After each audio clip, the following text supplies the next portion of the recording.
Whatever the potential of an entity, the direction and encouragement by the parents is essential for the development of his talents. Parents may be comforted to realize that they are indeed capable of providing the necessary help because the soul of the child chooses its parents before it incarnates. The choice is made because the particular parents and the particular situation are best suited to the needs of the developing soul. The parents may influence a soul in its choice by their preparation before conception and during gestation.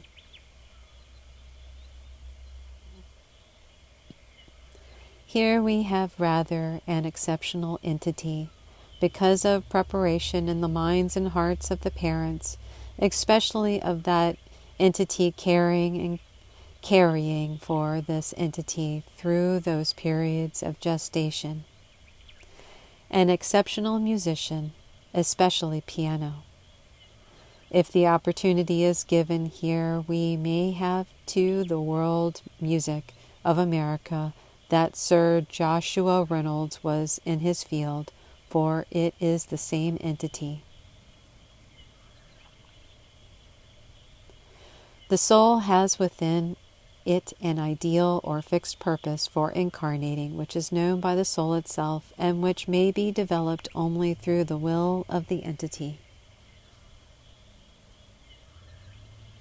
In giving advice and counsel, the various phases of the experience of each man may only be pointed out, and as to that which might be for the greater mental and spiritual development of each. The choices must be of themselves, for that is the prerogative, the self-will, which has been given to man, which indicates his relationship to his Maker. Frequently in the Cayce readings, the admonition is given to the respect the free will of others and to exercise the correct choices within self. For each soul, each mind, each entity is endowed with its choice, and the choice is the result of the application of self in relationship to that which is its ideal, and finds manifestations in what individuals call habit or subconscious activity, yet it has its inception in that of choice. For to subjugate an individual soul to the will of another is to break that which is the greater power, the greater influence in the experience of the soul for its advancement.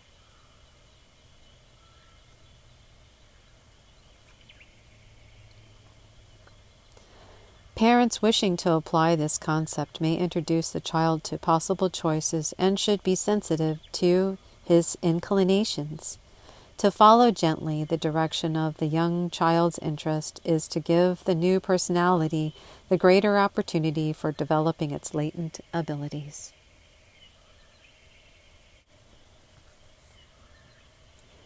Do give the opportunity for music. Let the entity listen to and be guided by, not that character of music that is of the passing fancy, but that which builds harmony, that which builds the bridge between the sublime and the finite, or from the infinite to the finite mind. Cultivate these more often in the body-mind as it unfolds. Thus we will find less and less of this tendency for headstrongness. As soon as it is practical for the entity to sit close to a musical instrument, especially a piano, begin to practice on same. Let it be a part of the entity's experience for the next 18 years to practice some time during each day. One mother asked how she could best cope with the temperament of a musically talented daughter of 11, and she was told, "It is not so much cope with it as it is just meeting it. Be just as patient as you would like for the child to be. The child will then be more patient with you also." When the young girl asked what course of study she should pursue, she was told, music, history of, the activity of, all of those various forms. If you learn music, you will learn history. If you learn music, you will learn mathematics. If you learn music, you'll learn most all there is to learn, unless it's something bad. There is a most interesting reading which correlates the performing of music with two different faculties of mind. The ability to read music and play is using different faculties of the same mind, different portions of the same consciousness. Then, for one faculty to function while another is functioning in a different direction is not only possible, but probable, dependent upon the ability of the individual to concentrate or to centralize in their various places those functionings that are manifest of the spiritual forces in the material plane. Beautiful, isn't it? An understanding and an ability to relate to the spiritual faculty are ever to be sought by the musician. This is the most important area in which a parent may influence and direct a child. In the abilities of the entity and to that to which it may attain in the present, and how. As seen, much will depend upon the influence and training, as yet little of the spiritual thought has been entertained by the entity. The basis of expression in any direction, whether development as a dancer or a musician, this portion must not be left out. In this experience, for this should ever be the basis of human expression in the earth's experience. Spirit is the universal essence of all being, and as the performer relates with authenticity to the common denominator, all who hear him are raised to that awareness of the inner meaning. For in art, without the source of same, it is dead. In music, without the spirit of same, it is flat. In nature, and the activity in the relationship of man to man, there must be carried with the same a living, growing thing. Even when the performer is merely practicing, he is enjoined to maintain the same attitude and altitude of faith and poise. In thy music, as ye practice even, see in each note a voice, a song, a note of praise raised to him, who is the giver of all good and perfect gifts, and who is hurt when such gifts are used for indulgence, for gratification, or in any respects not as glory to him.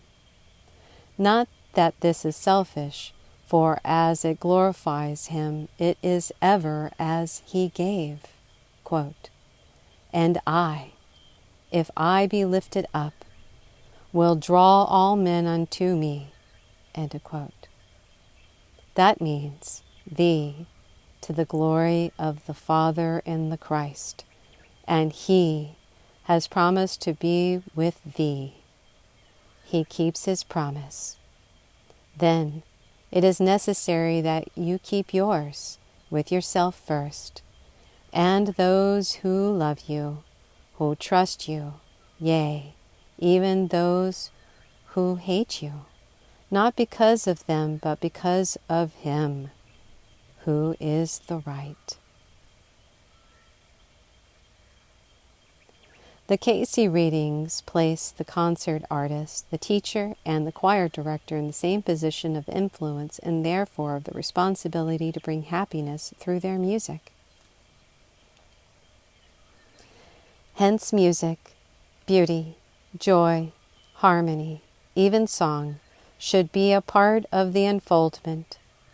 Learn sorrow, learn joy, but let that expressed in, quote, I walked in the garden with Jesus, end quote, be as the light in thy composition of song, yea, in thy melody upon the musical instrument in which ye may give voice.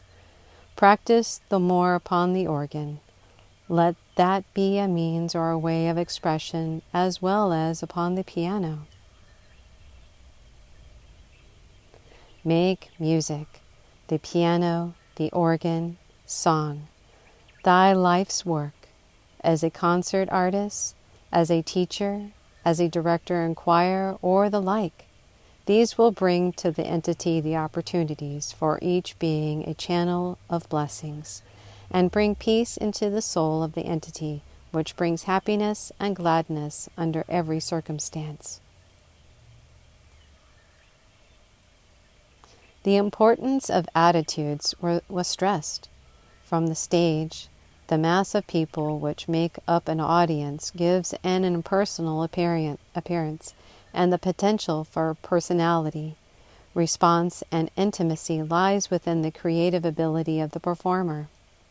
The audience, like the individual, responds to the attitude exhibited by the performer.